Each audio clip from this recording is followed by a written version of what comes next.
Es una bendición tan grande poder ver cómo el Señor está obrando en los corazones, y esa es mi oración para ti esta mañana, que el Señor siga obrando en nuestros corazones. Como hay bastante ruido y bastante distracción, yo voy a pedir un poquito más de volumen a mi micrófono, voy a tratar de ser lo más compacto posible en mi enseñanza del día de hoy, pero tengo muchas ganas de enseñarte. Así que espero que puedas tú, dentro de tu posibilidad, responderme con muchas ganas de aprender. ¿Amén? Bien, perfecto. Hay una gran diferencia entre lo que es misericordia y gracia.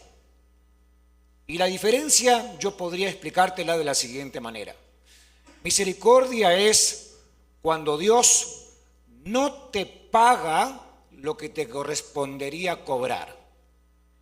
Gracia, sin embargo, es lo que Dios te da aunque no te lo merezcas. Si eres una persona de ver películas, las escenas más lindas, por lo menos para los hombres, son esas escenas de violencia, cuando aparece un hombre con un todo ensangrentado, con una escopeta en la mano y le apunta la cabeza al otro, y el otro le dice: por favor, ten misericordia, no me mates. ¿Verdad? Entonces, noten esto.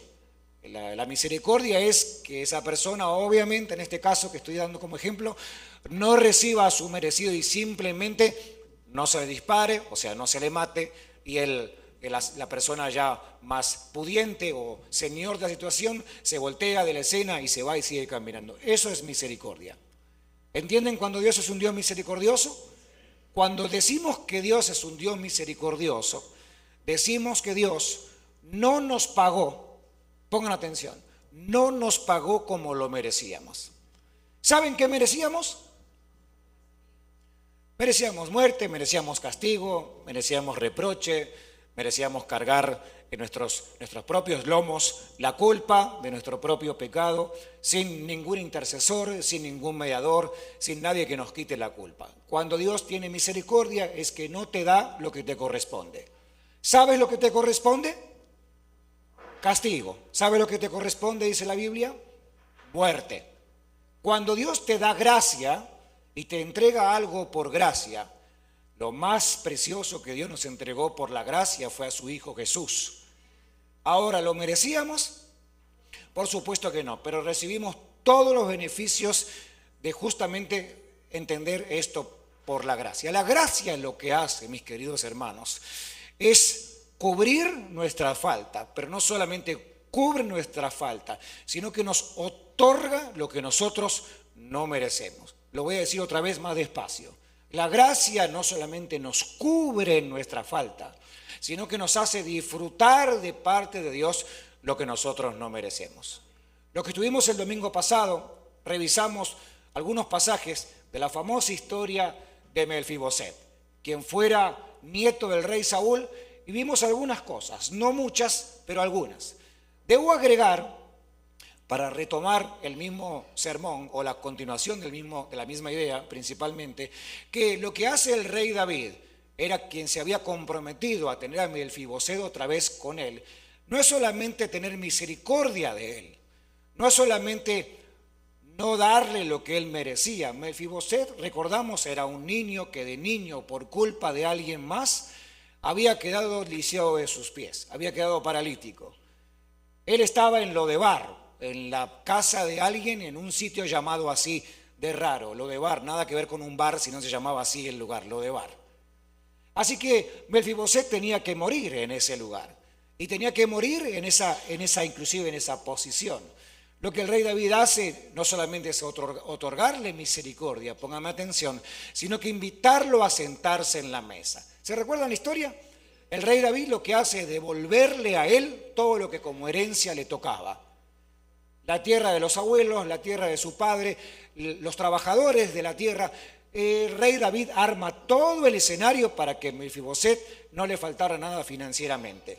Que eso era algo muy importante, bastante importante. Yo lo dije el domingo pasado, lo digo otra vez. Si David hubiera terminado de otorgarle misericordia hasta ahí, hubiera sido suficiente. Pero no, David fue un paso más allá. David representa a Jesús. David representa a Jesús. Al mismo Jesús se le llamaba Hijo de David. Algún ciego en el camino empezó a gritar: Hijo de David, ten misericordia de mí. ¿Se recuerdan? Bien, entonces lo que hace David es otorgarle gracia. Lo que hace David es no solo tener misericordia de Mefiboset, sino que le otorga gracia. ¿Cómo es que le otorga gracia? Lo que hace el rey David es llamar a Mefiboset a sentarse en la mesa como uno de sus hijos, a sentarse a comer de la mesa del rey como uno de sus hijos. ¿Era necesario? No era necesario. ¿Era una extensión de la gracia? Eso era una gran explicación de lo que significa gracia. Hoy, en esta mañana, estás sentado en la mesa porque por Jesucristo eres apto a sentarte en la mesa. Y la gracia del Señor, a pesar de tus defectos y de los míos, a pesar de tus errores y los míos, voy a ser más profundo, a pesar de tus pecados y los míos, de todas maneras, hoy por la gracia de Dios, estamos sentados en la mesa para comer de lo que Él nos pone en sus manjares. Eso es gracia y eso no te lo debes olvidar jamás, nunca en tu santa vida. ¿Por qué razón? Porque el que recibe de gracia, da de gracia. Cuando alguien se vuelve mezquino al amar al otro, a entender al otro, a caminar con el otro, a ponerse en el lugar del otro, es justamente porque no entendió la posición que tiene en el Señor de gracia. Nadie da lo que no tiene.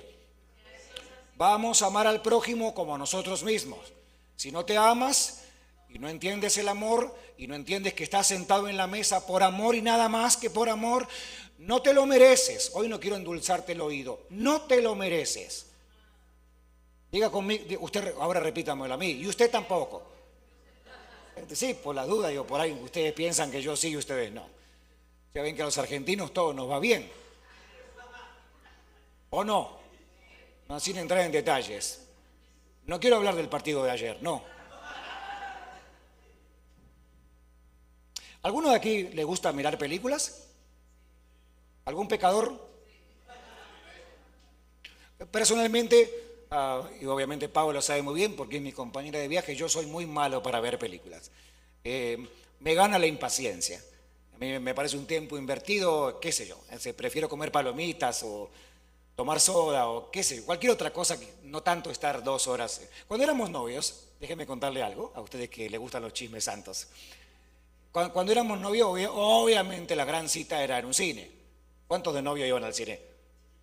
¿A qué iban sinvergüenzas al cine?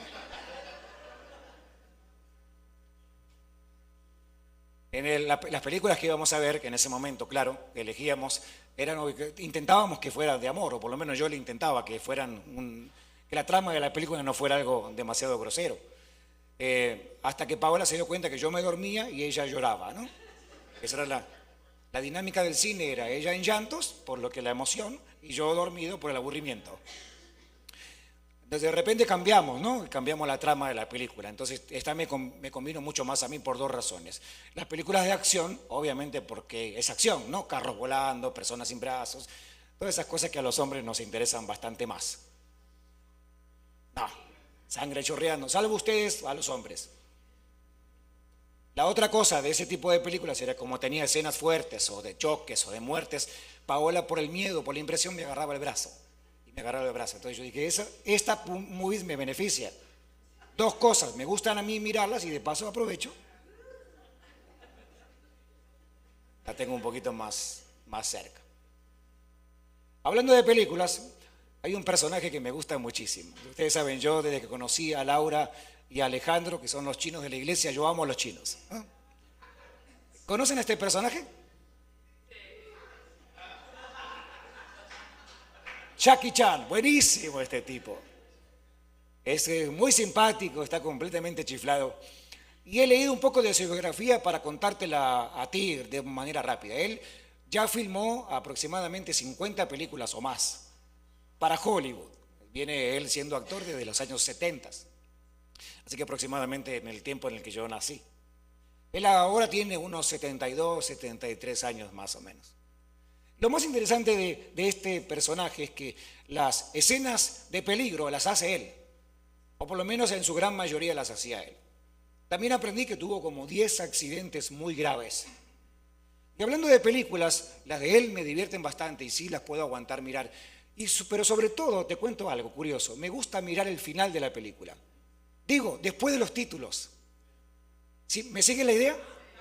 Porque aparece todas las partes donde él se cae, se lastima, donde él está errando a lo que está haciendo, donde de repente lo ves que se cae y se revuelca y se matan de la risa o se agarran del dolor.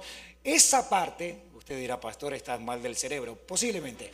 Esa parte de la película personalmente es la que más disfruto. Y aunque los bloopers, gracias, esa es la palabra, pero y alguno dirá, ¿y por qué disfruta eso más? Porque me gusta ver el error. Me gusta ver que no solamente te presentan la parte editada de la película, la parte que salió bien de la película, las cosas buenas de la película, sino que también te muestran todas las partes que salieron mal de la película. En este caso, de manera muy graciosa, te van mostrando todos los errores que cometieron en la película. ¿Me estás siguiendo hasta acá? En la Biblia, cuando vas a leer la Biblia y la vas a leer con ojos sanos, con ojo de niño o niña curioso, te vas a dar cuenta que en la Biblia no esconde ningún error de los personajes de esta gran película. Los hace evidente a todos, sin ningún tipo de problema. ¿Por qué es que se hace tan evidente el problema? Se hace evidente el problema porque este es un libro lleno de gracia. Esto no es un libro de acusación o de reglas a seguir. Es un libro donde vas a encontrar a un Dios que está lleno de gracia y que te ama y que te sienta en la mesa. Sí. Y que no tiene ningún problema en identificarse con personas a las cuales habría que editarle la vida y sacar todas las partes malas. Yo tengo Facebook e Instagram. Estoy pensando en alguna otra plataforma más, pero por lo pronto voy ahí, es lo que puedo manejar, no me pidan más. Tengo 51 para 52, está difícil la cosa para mí. Todo lo que yo pongo ahí lo edito, o sea, yo pongo las mejores partes. Yo pongo a mi esposa cuando está peinada. Claro, pongo la mejor parte, pongo el platillo que cocinamos o que cocinó, o que estoy comiendo en un restaurante que se mire de la mejor manera. Trato de acomodar la luz, le pongo el ángulo perfecto. ¿Me estoy explicando o no me estoy explicando?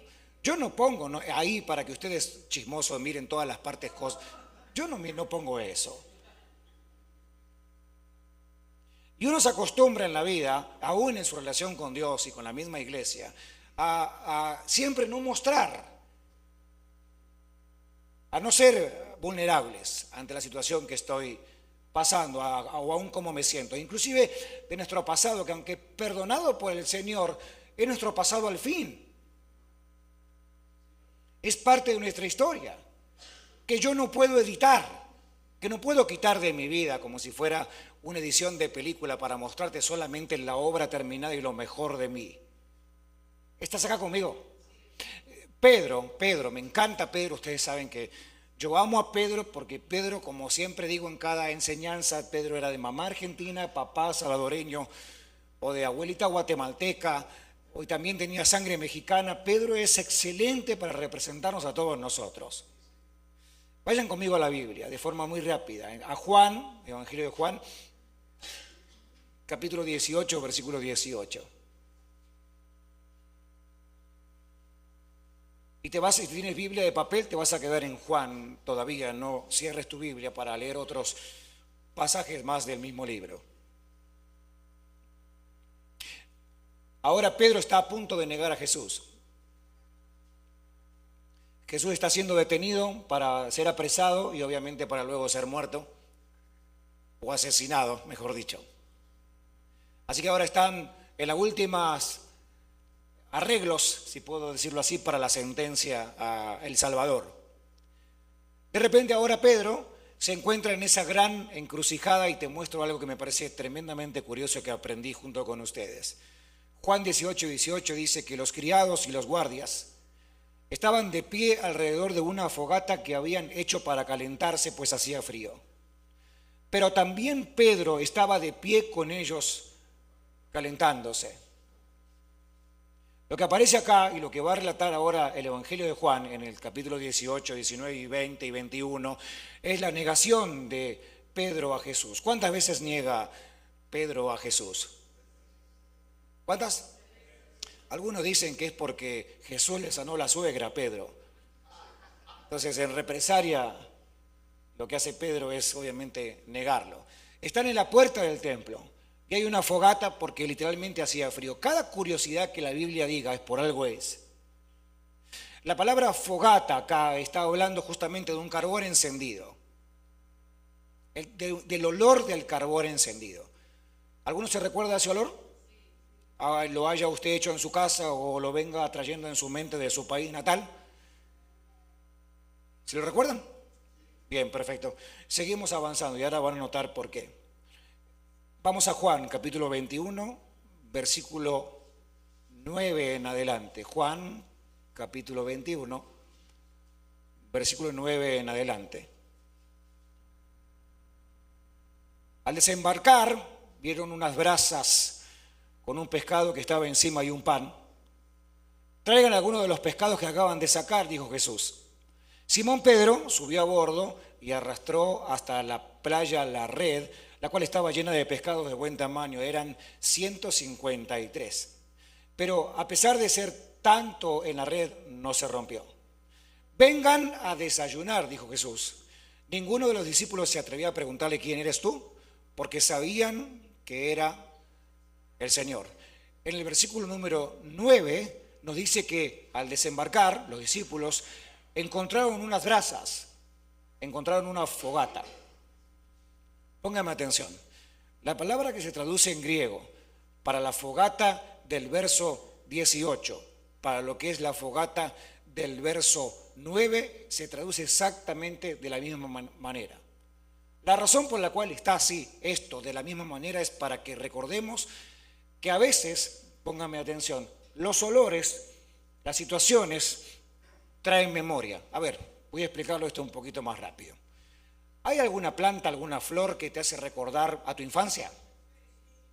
¿Hay algún perfume que te hace recordar a tu exnovio? No, eso no. No tenía que decir eso. Perdón, se me traspapeló en las notas. ¿Hay algún aroma, no sé, de tortillas, de maíz? No se rían picaronas, por favor, pongan atención. ¿Hay algún olor que te trae a la memoria? ¿Alguna cosa? ¿Hay alguna situación que te trae a la memoria un pensamiento amargo? ¿Un pensamiento de traición, de dolor, un pensamiento de conflicto? ¿Hay alguna situación que te hace recordar? Lo voy a explicar más específicamente. ¿Hay algo que te sucede que te va conectando con algunas cosas que todavía no terminaste de resolver en tu vida? ¿Hay conversaciones que tienes con algo o con alguien que de repente te hacen recordar y hacen que tu cabeza y tus dos ratoncitos en tu cerebro caminen a 50 millones de revoluciones por minuto? ¿Sí o no? A Pedro le pasó igual. Lo que está haciendo Jesús ahora no es una cosa, no es un detalle menor. Lo que está haciendo Jesús ahora es llevar a Pedro, que lo había negado, que lo había maldecido. Dice la Biblia que inclusive Pedro usó palabras groseras, porque le dijeron, tú estás hablando como ellos, tú hablas como uno de ellos, y Pedro dice que maldice.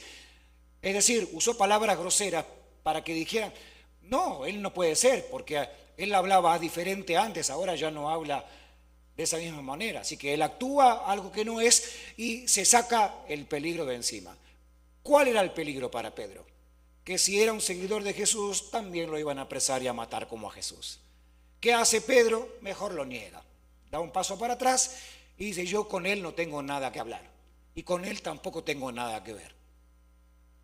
A todo esto, en esa misma escena tan amarga, unos carbones encendidos. En el primer caso no era para comida, era para calentarse, pero en el segundo caso el Señor le trae el mismo olor. Uy, esto se pone bien difícil, ¿eh?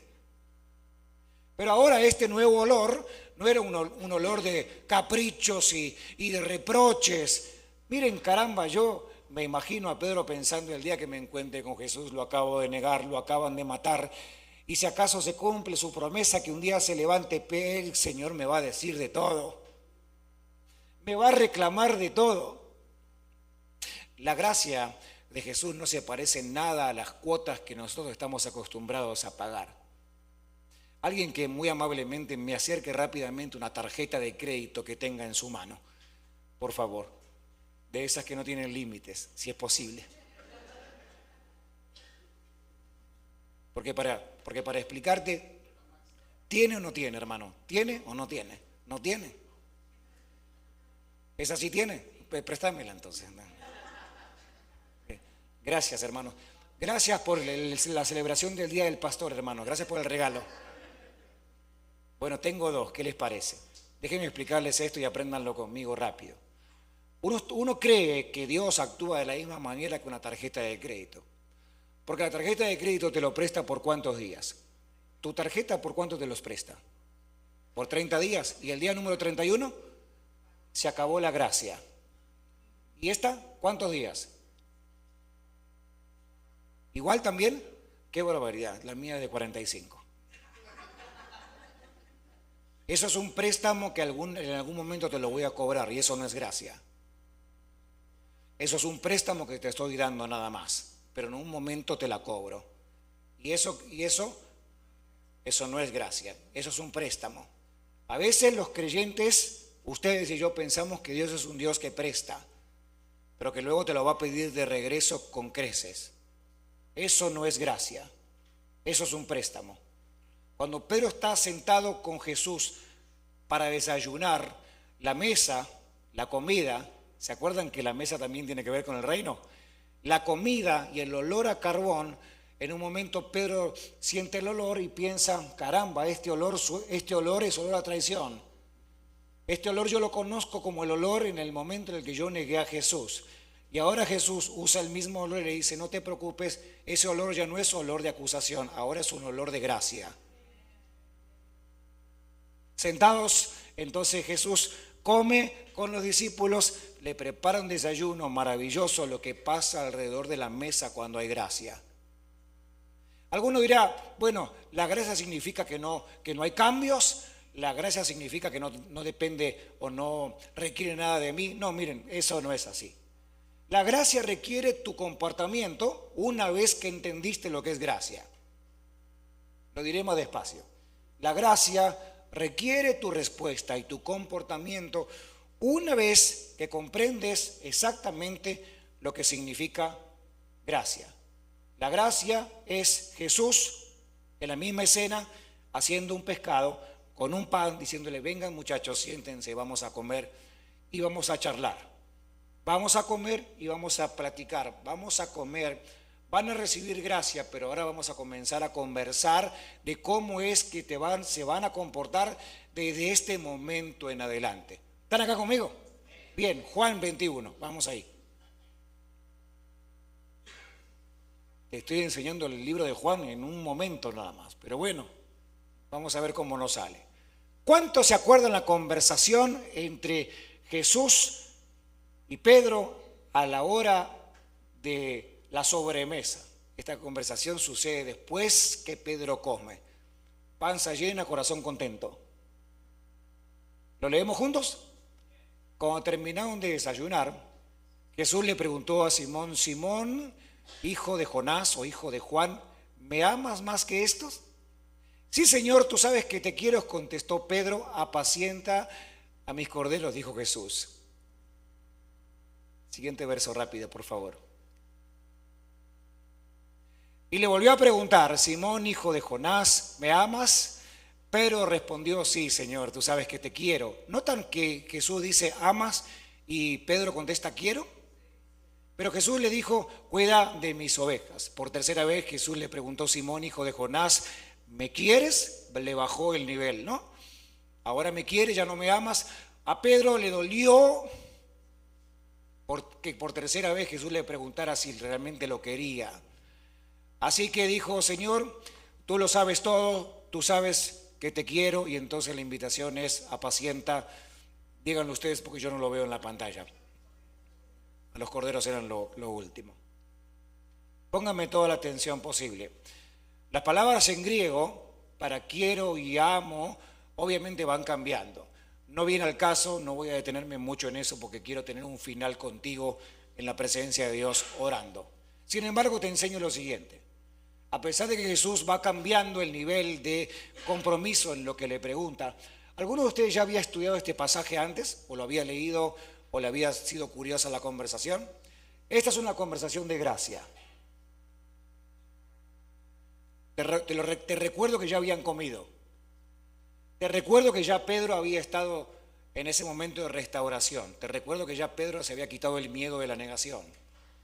Te recuerdo que ahora lo que había era un Cristo resucitado, apareciéndose por tercera vez, y ahora comiendo con sus discípulos como que si nunca nada malo hubiera sucedido. Y ahora comienza esta conversación. La conversación es bastante dura y voy a intentar llevártela por los próximos 5 minutos. Después de comer, Jesús lo mira a Pedro y le dice: Pedro, ¿estás entendiendo lo que es gracia? ¿Estás entendiendo que estás perdonado? ¿Estás entendiendo que no tengo ningún reproche para hacerte? ¿Entiendes que fui a la muerte porque tenía que ir y no porque tú me traicionaste? ¿Entiendes que no hay nada, no hay conflicto entre nosotros, que no hay ningún pendiente? ¿Entiendes, Pedro, que tu cuenta está saldada? Que emocionalmente ni espiritualmente debes cargar ningún tipo de culpa, porque yo por mi muerte, diría Jesús, pagué absolutamente todo lo que significa la reconciliación. ¿Me sigue la idea? Y ahora, ante esa pregunta tan conflictiva, ¿realmente me amas? Aclaro lo siguiente, y es lo medular, y posiblemente con esto termine por lo pronto la idea. Cuando Jesús le pregunta a Pedro si lo amaba más que a estos, no estaba hablando del resto de los discípulos que estaba alrededor. A ver, déjenme preguntar esto. ¿Quién ama a Jesús aquí en esta mañana? ¿Quién lo ama? Pero ¿quién lo ama más?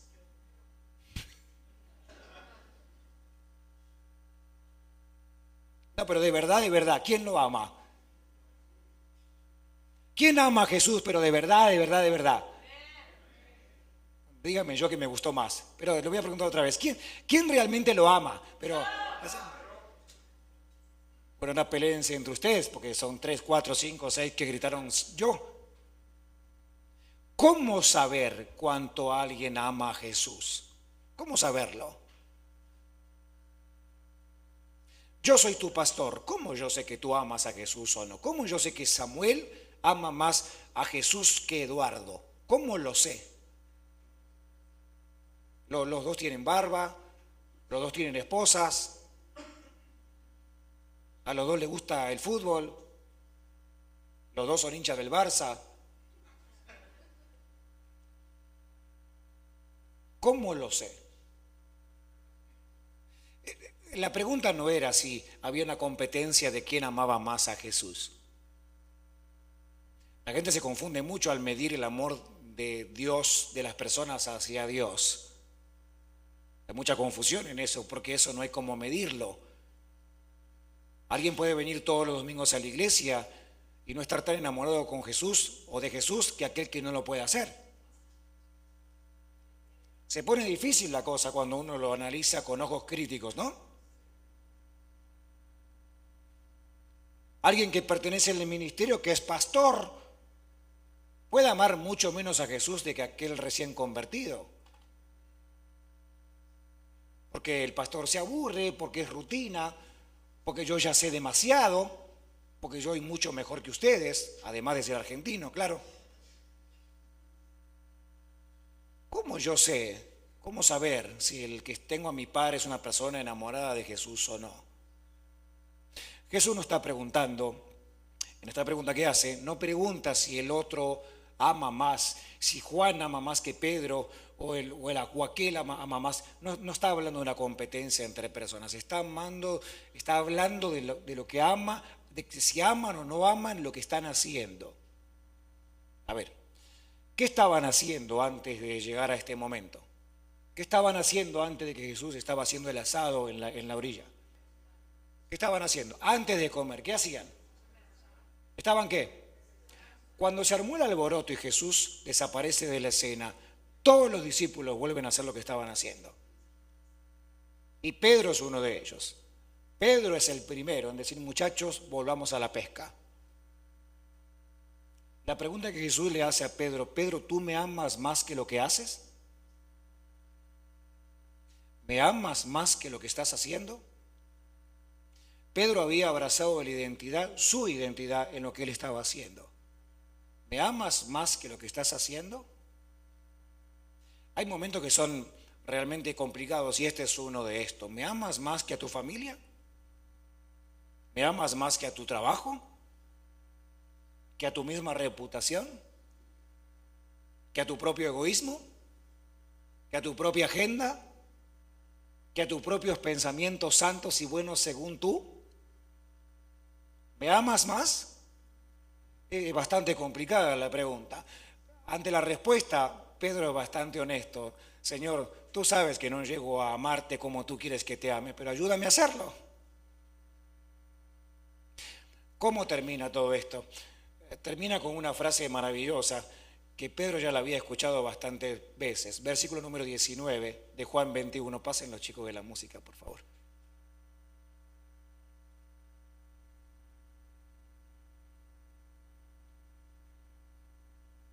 Quiero que lean la última palabra, nada más. La última palabra.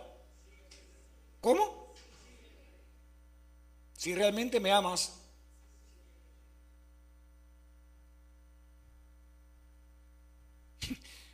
La Biblia asombra, ¿no? Porque tiene palabras que son tan simples. Ahora salen de acá y ¿qué predicó el pastor? Sígueme.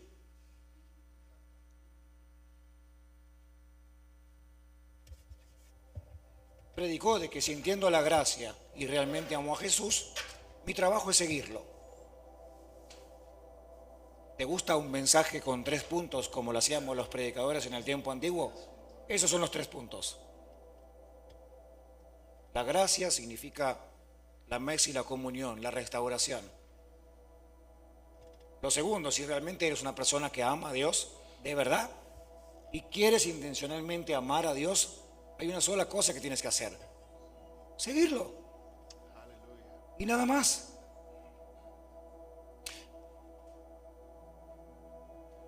Pedro, al igual que ustedes y que yo, pensamos que por las cosas que hacemos que no son agradables, quedamos descalificados.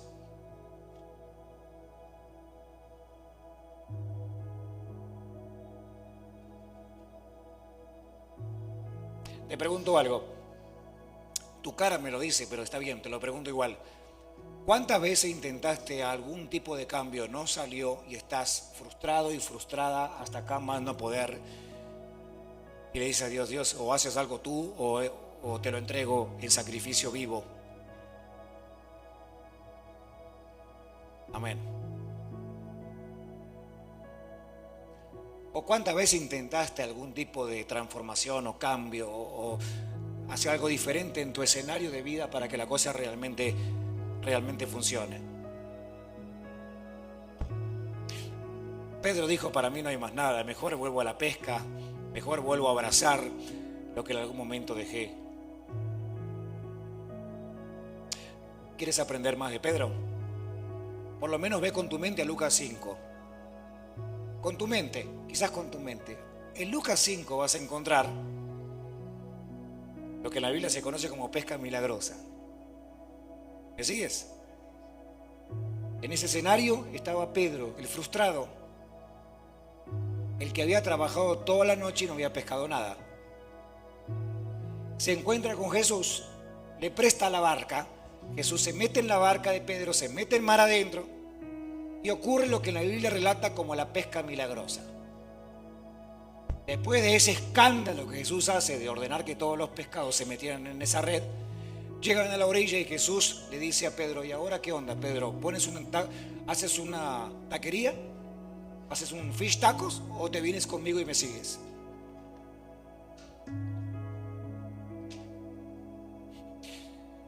Pedro dijo, yo mejor te sigo, total, tú haces milagros y cada vez que tenga hambre vas a llamar a los pescados, mejor te sigo.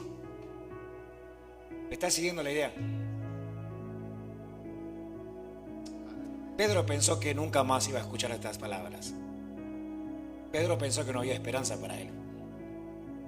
Pedro dijo, no lo hice la primera, no lo hice la segunda, no lo voy a hacer la tercera, no puedo.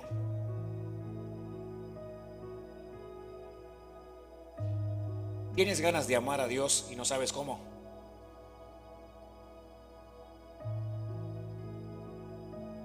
¿Tienes ganas de amar a Dios y no sabes cómo? Solo síguelo. Solamente síguelo. ¿Para qué sirve estar juntos como comunidad? ¿Para qué sirve sentarnos en la mesa? Para escucharte que quieres seguir a Jesús, y como no puedes ponerte ahí porque eres paralítico, te traemos entre todos y te ponemos. Termino ya. ¿Se acuerdan de Mefiboset? Él era un paralítico sentado entre los hermanos. Todo el resto eran normalitos, creo. Todos los hijos de David eran personas por lo menos normales en sus extremidades, salvo Mefiboset. Ahora sígueme la idea. Si yo miro la mesa de arriba, si yo presencio la mesa donde está sentado Mefiboset comiendo con los hermanos o medios hermanos ahora, y lo miro a Mefiboset de la cintura para arriba, ¿hay alguna diferencia? Eso es gracia.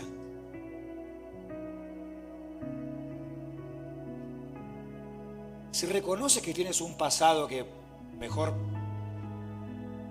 olvidarlo que encontrarlo, tienes que entender que tú eres un Mefiboset al que Jesús invita a sentarse en la mesa y su gracia lo tapa.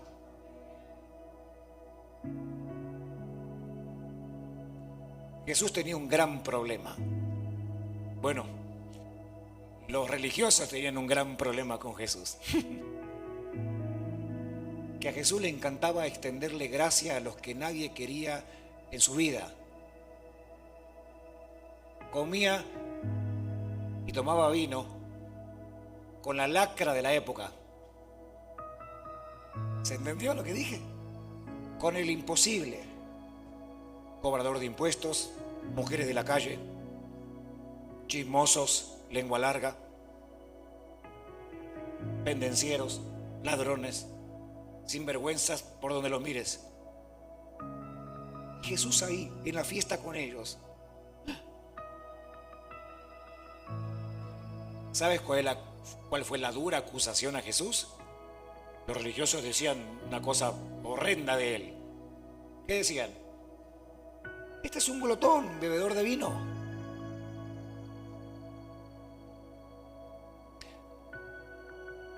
Esa frase es fuerte. No es solo fuerte porque es fuerte nada más. Es fuerte porque Deuteronomio capítulo 21, versículo 20, dice esta frase. Esta frase no fue inventada por los fariseos de la época de Jesús. Esta frase viene del Antiguo Testamento. Saquen el símbolo y pongan el verso para que mis hermanos lo vean conmigo. En el tiempo antiguo, los papás agarraban a los hijos que eran borrachines y glotones y los acusaban con los jefes, con los principales de la sinagoga para que los mataran por pecadores. Y dirán los padres a los jefes: mi hijo nuestro es obstinado y rebelde y glotón y borracho y no obedece. Qué pasaje tan duro. Vení, hermano, vení por favor, vení. Sí, vení. Vení porque yo sé que vos no, pero yo soy el papá, este es el hijo, aunque yo sé que parecería al revés. Y ustedes son los jefes, los que representan al sacerdocio santo de Dios. El papá venía y le decía a los jefes: este es mi hijo obstinado. Yo me gustó tirártela. Y es rebelde. Y es un glotón. Y es un borracho y no obedece. Mátenlo. Ve ahí a la muerte. Ella se lo tomó muy en serio y ya estaba lista para poder sentarte. Los fariseos en el Nuevo Testamento agarran la frase que habían escuchado de sus padres en Deuteronomio, miran a Jesús y le dicen: este es un rebelde, un glotón, porque se junta y bebe vino con cualquier persona. Lo que los fariseos querían era que Jesús fuera muerto, lo mataran. No querían gracia, querían acusación, querían justicia según ellos. Cuando vemos al futuro, miren, déjenme terminar así, a ver si puedo. El profeta Isaías, vamos al último pasaje. El profeta Isaías, pónganme atención. Isaías dice esto 700 años antes de Jesús. ¿Cuánto tiempo? E Isaías ve en visión y habla del futuro. O sea, Isaías habla 700 años antes de Jesús de lo que todavía no sucedió, de lo que va a suceder cuando estemos con el Señor. ¿Lo pueden leer conmigo? Léanlo ustedes también. Sobre este monte, el Señor de los ejércitos preparará para todos los pueblos un banquete y manjares especiales, un banquete de vinos añejos, las mejores carnes y vinos selectos.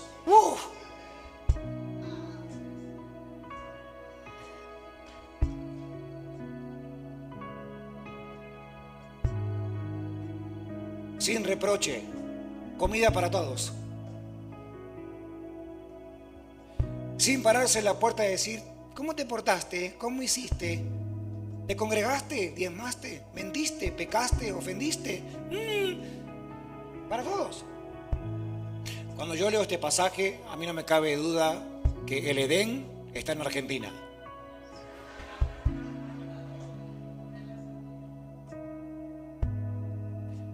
¿Cómo termina nuestra vida de creyente? Termina sentados en la mesa, comiendo manjares, invitados en la mesa del Señor, porque Él es que por su gracia nos invita a que seamos parte, y nada más.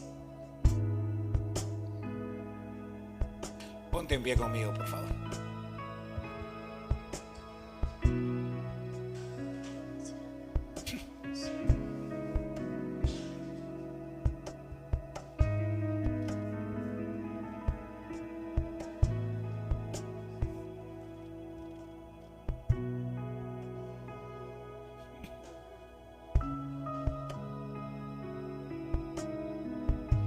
Y eso es lo que el Señor te dice, que lo sigas.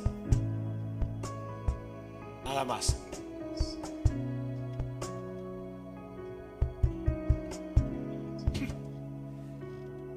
Sin peros, que solo lo sigas.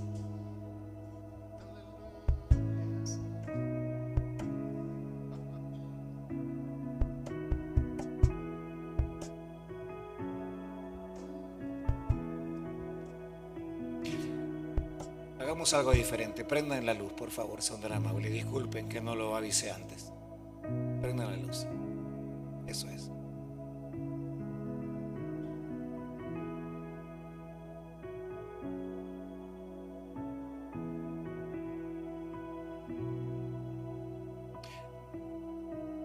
Déjenme usar esa palabra tan simple, pero tan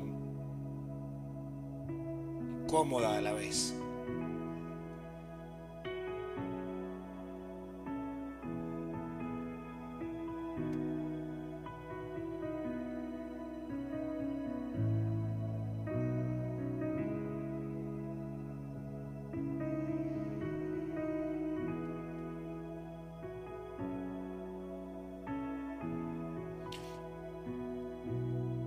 La palabra es muy simple y muy leída y vista tantas veces. Y es esa, sígueme. Así. Por ejemplo, Cristo, eso es lo que el Señor te dice a ti. Que lo sigas. Nada más. No preguntes más. No porque no te quiera contestar Dios, sino porque si te lo muestra te asustas y no avanzas. ¿Me entendiste eso? Eduardo, lo mismo siento para ti y Melanie. Es lo que el Señor solamente dice, síganme. Nada más que eso. Realmente solo eso veo. Solo eso, síganlo. Síganlo. Y alguien dirá, pero pastor, si Eduardo es creyente de tanto tiempo. Claro que sí. Por eso mismo el Señor le dice que lo siga. Y hablando de Eduardo, para seguir en la misma línea, Eduardo, síguelo a tu ritmo, no te preocupes. A veces corres, Si te arrastras,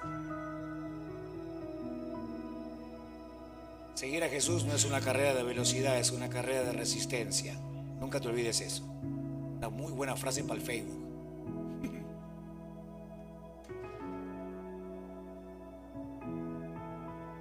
Gracias, Señor.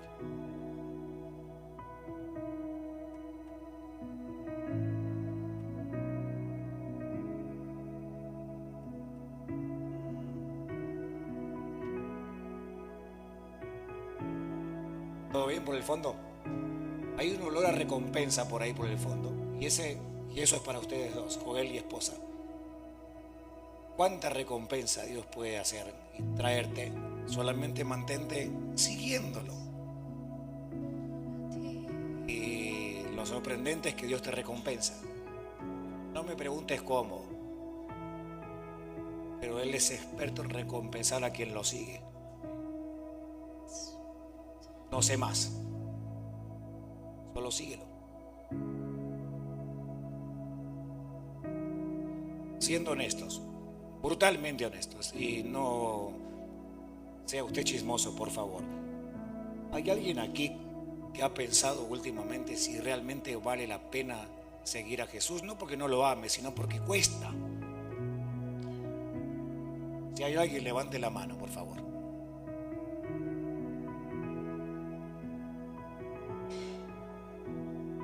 Lo voy a decir otra vez.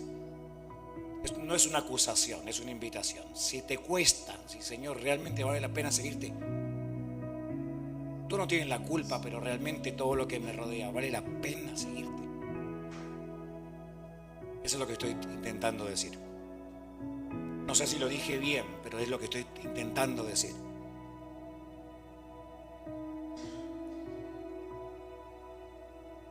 Si eres de esos,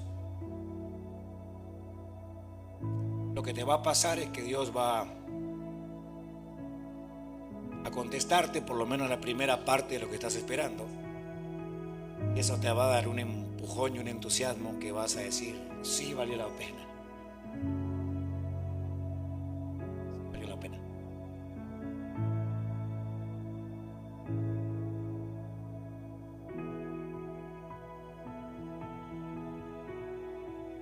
Sí, valió la pena.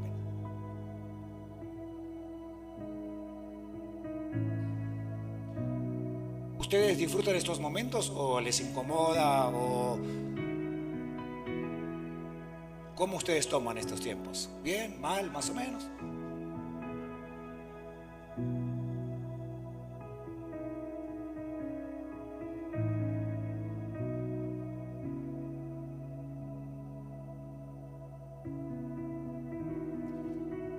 Gracias, Señor, por lo que vas a hacer con nosotros.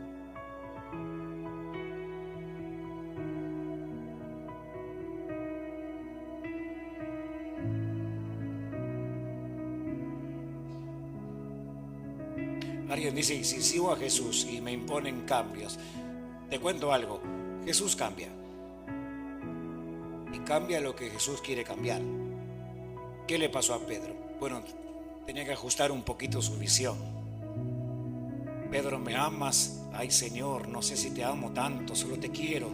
Me caes bien, eres buena onda.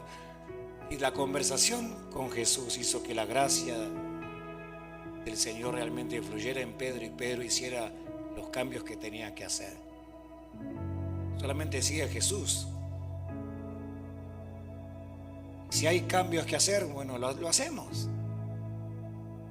Pero que sea Jesús el que te lo pida. Los ajustes se hacen por Jesús. Mientras tanto, ¿qué hago? Tienes que seguir corriendo a la mesa y sentarte y comer porque eres su hijo.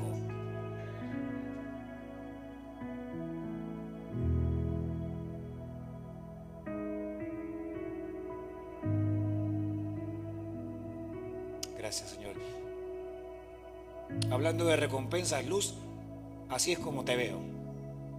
No va a tardar mucho el tiempo y comenzarás a ver un poquito de las recompensas, de las muchas que están reservadas. Dios honra a las personas que lo siguen.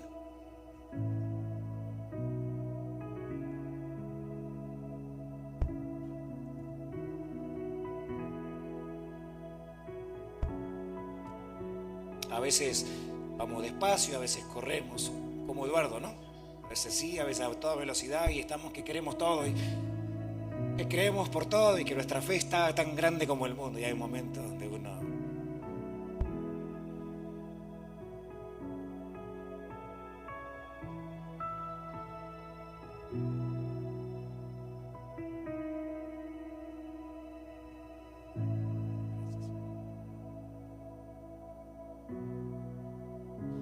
Espíritu Santo, ven y llena cada uno de nuestros corazones porque te necesitamos.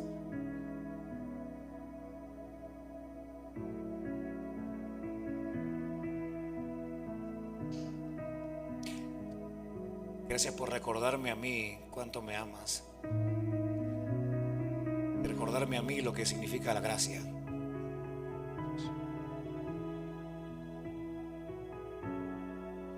Gracias porque me sientas a la mesa a comer y desde tu amor me corriges.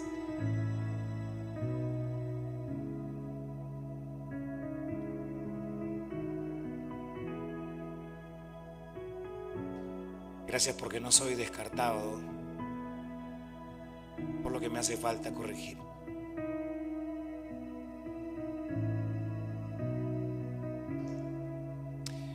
Gracias porque tu invitación se mantiene firme para mí.